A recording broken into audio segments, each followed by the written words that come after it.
I'm Sarah. And we are doing Bickering Book Reviews. Today we are talking about the new book by Marissa Meyer, Heartless. And this book is a takeoff of she calls it a prequel to Alice in Wonderland, and it is about Kath, who someday may become the Queen of Hearts. And she's being kind of courted by the King of Hearts, but she's actually in love with somebody else who she meets through the book. And I'm not going to say more than that because we're trying to not give away spoilers. Sure. So I'm a big fan of Marissa Meyer books, loves the whole Lunar Chronicle books. This one didn't really work for me. See, and I'd like to say that I'm a big fan of Marissa Meyer books, but she only has the Lunar Chronicles books. That is true. And the Lunar Chronicles are great, but Fairest was not my favorite. I don't think she really villainized the villain who was so terribly evil. I think she did a better job making the villain look villainous. Right. In this book, but I still think that it wasn't nearly as strong as the Cinder, Scarlet, and Cress and Winter. And the pacing's really bad. It feels like nothing happens forever, and then they cram almost a whole book in the last maybe fourth of it.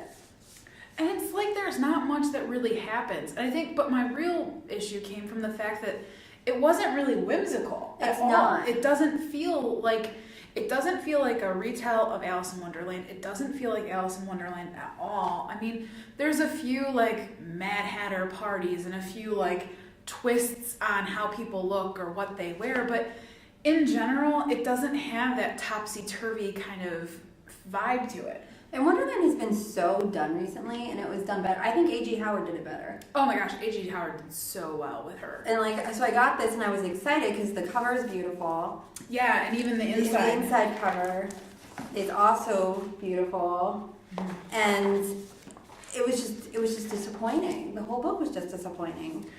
See, and I was really nervous with it because of Fairest, but I think that if her characters had been a little bit stronger in this book, I think it would have worked a little bit better for me. I think that Kath wasn't a very strong character. I think Jest was a little bit stronger than Kath, but he wasn't even strong enough for me to really care where any of it went. I don't care at all, and I don't have much to say because I honestly do not remember it. And I only read it a week ago. What I did enjoy, and it's kind of terrible, but what I did enjoy, her parents, Kath's parents, were totally against everything that she's doing and everything that she wants to do. And, but they were a united front, and that very rarely ever happens. It's usually the mother is this terrible woman, and the father's doop, doop, doop, doop, doop, doop, doop. Listen to what your mother says. But in this, it seems like they were both nope, we're telling you what to do and you're wrong. I mean, she wasn't gonna get to be queen. It's not like they were trying to make her go work in a sweatshop or something. I mean, but they knew she wasn't happy. But they were both working against her happiness. But if you think about it, I mean, Alice in Wonderland was written when? In the 1800s? Back then, if you married nobility, I mean, that was all that really mattered. I know, but... And her father did have a point. Being a person running a bakery is not going to be an easy job. I know, but I'm all about doing what you love and being happy. Good point.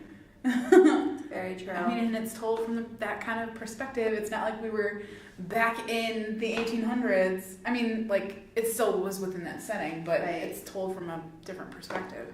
I know, and I just don't feel that the narration was strong in any way, shape, or form. I literally have nothing to say, which never happens. Yeah, I don't really remember a lot of it. There was a lot of things that happened that were kind of fluff but irrelevant, didn't really make a difference. Even the Mad Hatter didn't feel mad enough. No, none of it felt none of it went far enough. It was all Wonderland to a point.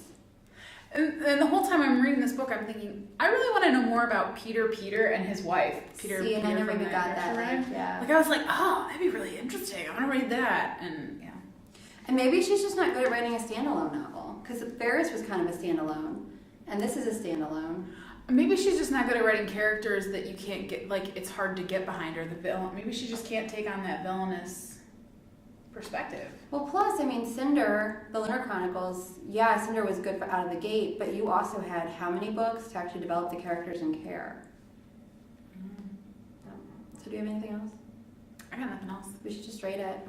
Okay, I'm gonna give it, I'll give it 2 fairies. I'll give it 2 fairies. It was pretty good. It wasn't as bad as Ferris, so it actually exceeded my expectations of this book.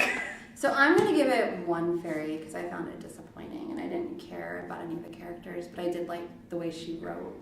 Well, I think I understood why Kath ended up the way she was because of this. So, okay. And that's where we are on Heartless. Bye. Adios.